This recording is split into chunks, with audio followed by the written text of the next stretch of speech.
नमस्कार मंडळी, स्वागत आहे तुमचं आपल्या खमंग मराठी या चॅनलमध्ये। आज करूयात आपण करंजीचं सारण। त्यासाठी मी रवा घेतलाय, ह्या मेजरिंग कपाने 2 कप। नंतर सारणात टाकण्यासाठीच अर्धा बाउल बदाम, अर्धा बाउल काजू, एक 7-8 विलायची साखरेबरोबर बारीक करायची आणि हे 25 ग्रॅम खसखस आहे। तर हे सर्व साहित्य पण आपण भाजून घेणार आहे आणि खोबरं पण एक पूर्ण गोटा आपण किसून घेतलाय। आता हे सर्व भाजून घ्यायचं। आधी खसखस टाकू आणि भाजून घेऊ। खसखस आपली भाजून झाली।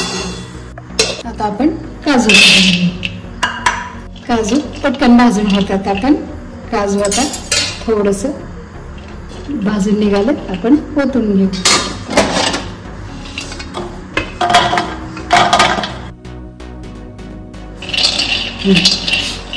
बदाम मात्र थोडासा वेळ लागणार आहे। काजू पटकन भाजून होतात, बदामाला मात्र वेळ लागणार आहे। 1-1.5 मिनिट त्याला हलवत राहू। हे भाजल्यामुळे त्याचा एक वेगळा स्वाद येतो। बदाम पण आपलं थोडासा कलर चेंज झालाय, खमंग झाले। आता काढून घेतले। आता आपण टाकूया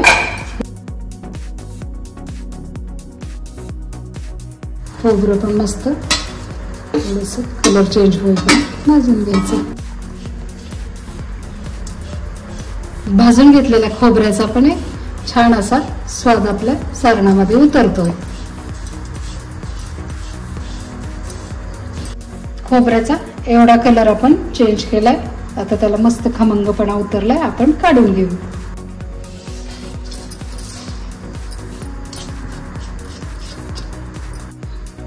आता आपण रवा भाजणार आहोत, त्यासाठी मी तूप टाकून घेते।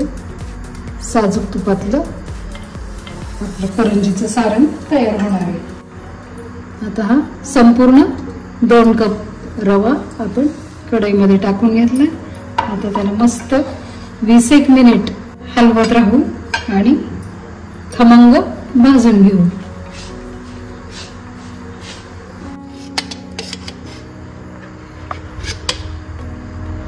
आपण तूप टाकून घेऊ।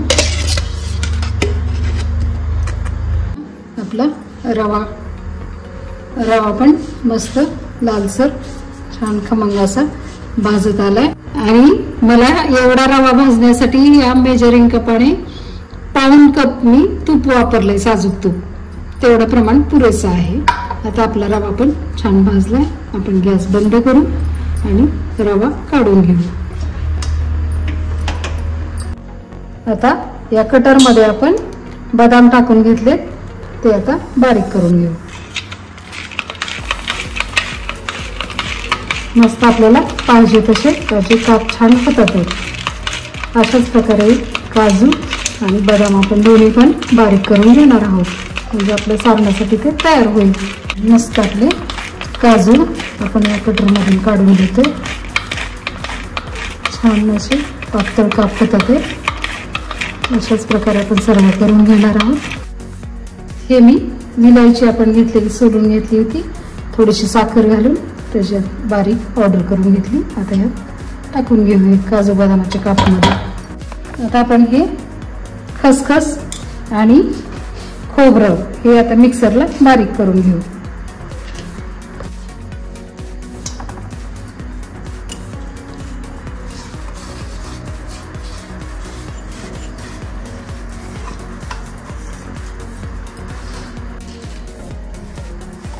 अशा प्रकारे आपण आता हे खसखस आणि खोबरं मस्त बारीक करून घेतल्या मिक्सरच्या भांड्यात छोट्या।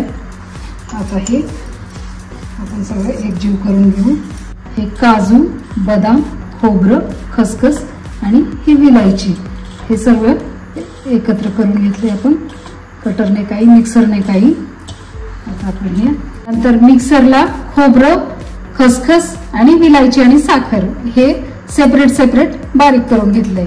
आता आपण हा भाजलेला रवा आपण यात टाकून घेऊ आणि मस्त सगळीकडून एकजीव करू हलवून। सगळे आपले ड्रायफ्रुट्स, विलायची आणि रवा हे सगळं आपण एकत्र केले. थोडेसे सगळीकडून हलवून घेऊन एक जीव करून घेऊ, म्हणजे आपलं सारणात सगळीकडे ते लागलं जाईल. आता सर्वात शेवटी आपण यात पिठी साखर घालणार आहोत, म्हणजे आपलं करंजीचं सारण तयार होईल.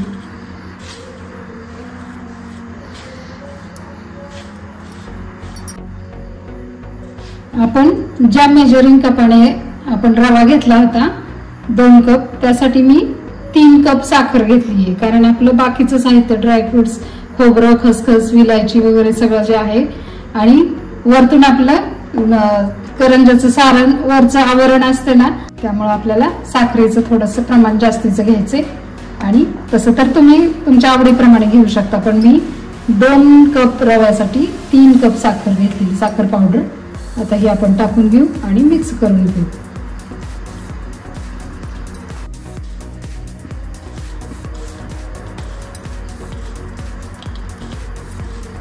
मस्त आता हे आपण सगळीकडून हातानेच एकत्र करून घेऊ.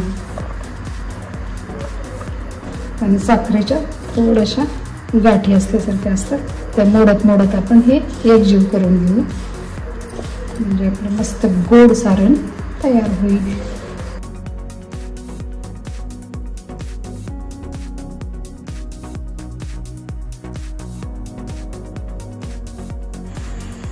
चला तर सारणातलं आपलं सर्व साहित्य एकत्र करून झालं मस्त. आणि आता फक्त सर्वात शेवटी आपण हे किसमिस टाकून देऊ.